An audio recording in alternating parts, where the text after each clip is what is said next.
What's actually happening? Why is it that this is so easy for these peacekeepers to be sold children? I mean, it's really disgusting.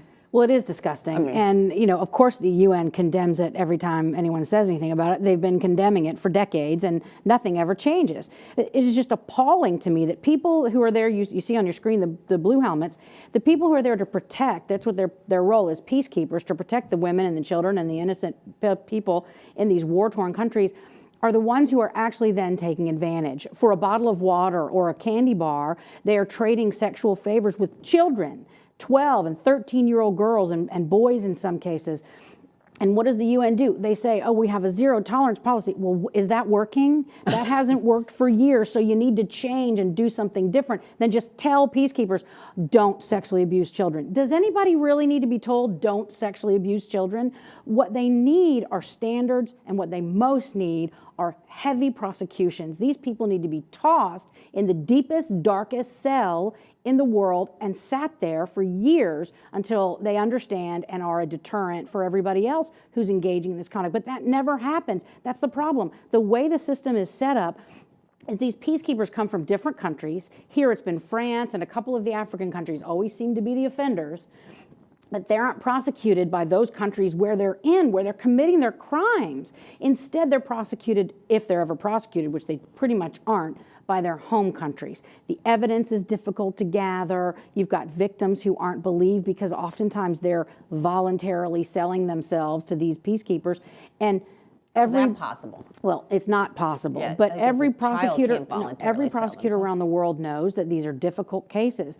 And because they're in a faraway country, it's very difficult to get witnesses in. The system is almost set up to allow this abuse to go on. And recently the UN, last year sometime, when there was another allegation like this, set up some 3-member panel to review their procedures and to make recommendations. Well, it hasn't stopped whatever's going on now. So whoever these 3 people were, which I volunteered all over Twitter, by the way, to have it be me investigating what was going on at the UN, they did not call me. But these 3 people, whoever they were, maybe they did a great job and made some great recommendations. But I guarantee you, nothing is going to change until you change the agreement between the UN and these host countries, and either have the host countries do the prosecutions or have the home countries seriously attack this problem, or have some other kind, maybe the International Criminal Court can step in. There has to be a better way. And training, of course, is one thing. But having some idiot come in and say to peacekeepers, don't sexually abuse children when you're peacekeeping in their country is not sufficient. They need experts like Jim Clementi to come in and talk about the effects of child sexual abuse, to interview these peacekeepers. Does anyone do any psychological evaluations on them to see who they are? Because just because you're in a war-torn country doesn't make you become a child abuser. Yes. It doesn't work that way. It's like the porn defense. I've had a lot of defendants say, well, I started with adult porn, and that just wasn't enough for me, so I went to child porn, as if somehow adult porn is to blame or is a natural progression to child pornography. That's absurd. So these people were already, at least in their hearts and minds, child sexual abusers before they got there. So who's checking out their backgrounds?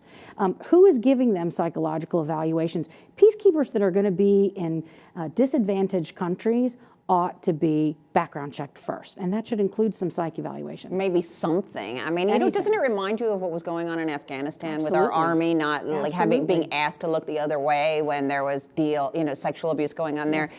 I mean, it just seems like a prime opportunity for people these people to abuse children and face no repercussions whatsoever. And I actually, when I read your tweet about this and actually started looking into it, I mean, I don't see anybody who's ever been prosecuted for anything. I mean, investigators discovered this month that at least 4 UN peacekeepers in Central African Republic allegedly paid young girls as little as 50 cents in exchange for sex.